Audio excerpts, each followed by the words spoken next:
Hey guys, today we are going to be replacing the fuel pump on my new E46 M3. So this is the new number 12, which I built in 60 days to replace the crashed car from the summer, and this is actually the first video that I'm doing with this car.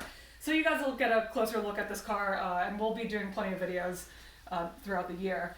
It's already February, and this is actually the first time I'm touching the car since Runoffs in October. I've been laid up on crutches.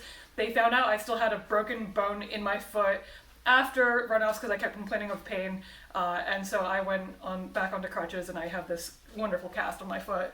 But now I got to ditch the crutches and I can get back to work on the cars, which feels really good. So we have some winter maintenance items to take care of.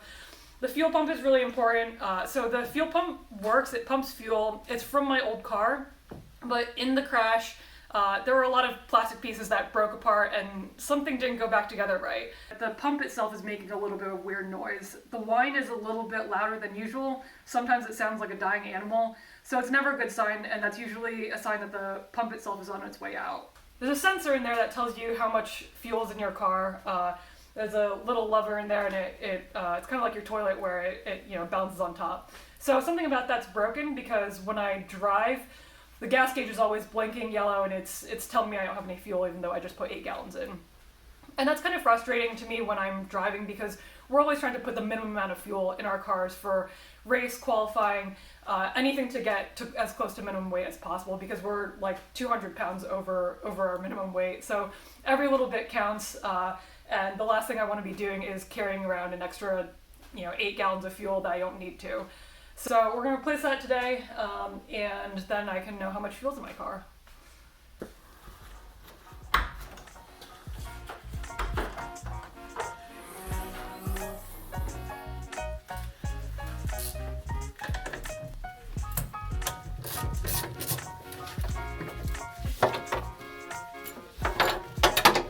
So these doors come off for easy access, which is nice.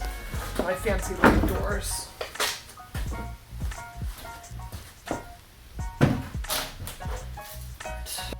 Okay, so the fuel pump that we're going to replace is the one on the passenger side because that's the one that exploded in the crash. So it's really easy to access because I can take the door off, and it's there's no seat or anything, so it makes it super easy. Should be a pretty quick job. All right, so first thing you're going to do is take the cover off. It's 4 10mm nuts.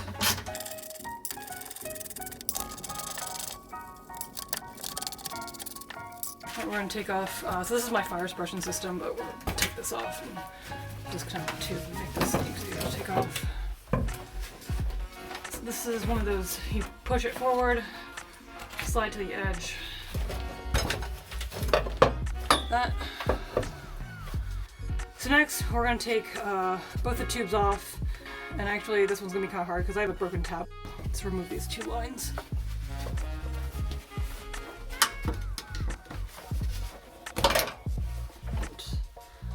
This is a tricky one, so if you can see I have a broken tab here, which sucks, so I think this car came like this, but if you take this off, just be careful you don't break the tabs because then it becomes a pain. Alright, so there's a tab on the other side that's not broken, luckily, but you can finagle it so that get it off.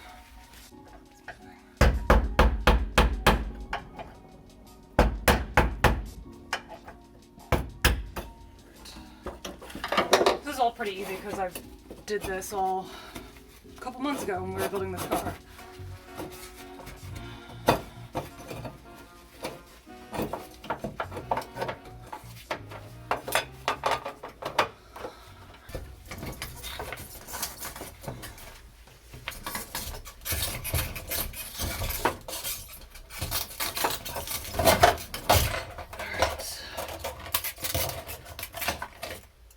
All right.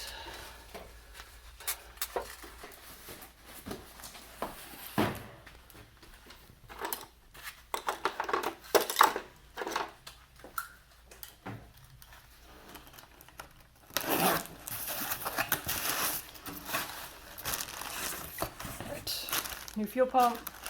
I gotta cut this thing off before I put put it back in because there's no hole there. So we'll cut that out first. Okay, so your fuel pump is going to come with a new gasket. The gasket goes in first because it has to seat underneath lip on the bottom as well. So put the gasket in first.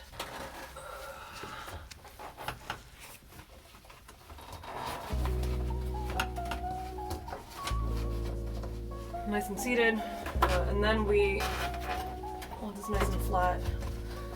We feed the fuel pump in after that.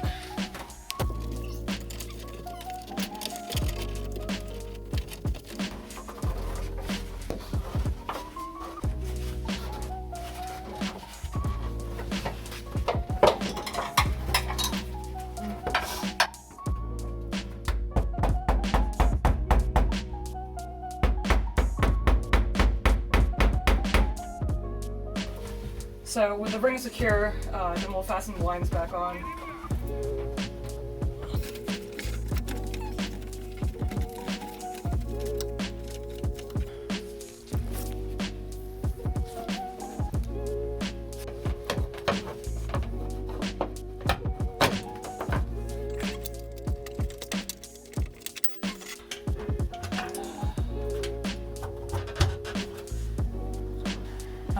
So we're done. We'll fire it up, but that's it. It's pretty easy. It takes about 30 minutes to change out your fuel pump, probably less. It's a lot easier when you have a gutted race car. So hopefully the gas gauge works now. Let's fire it up and take a look.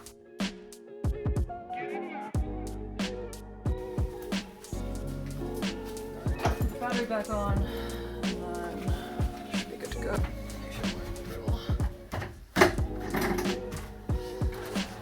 First time firing it up since October.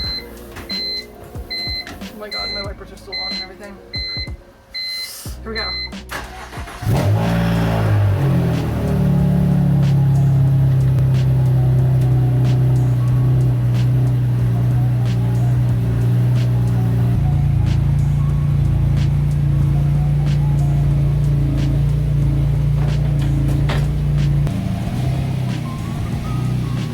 Alright guys, so that is switching out my fuel pump. It doesn't make a dying animal noise now, which is really nice, and it also shows the correct amount of fuel. My fuel pump was probably on its way out based on the weird noises it was making, so if you hear a weird dying animal noise when your fuel pump is priming, that could be it. So as you see, the procedure to switch it out is pretty easy. Should probably take you about 30 minutes. Other than that, I might do a couple fluid changes on the car and get ready for the race season. There isn't too much to do on this car because it's basically brand new, but we'll change the oil and I think first race is in about a month. So stay tuned, we'll have lots of stuff coming.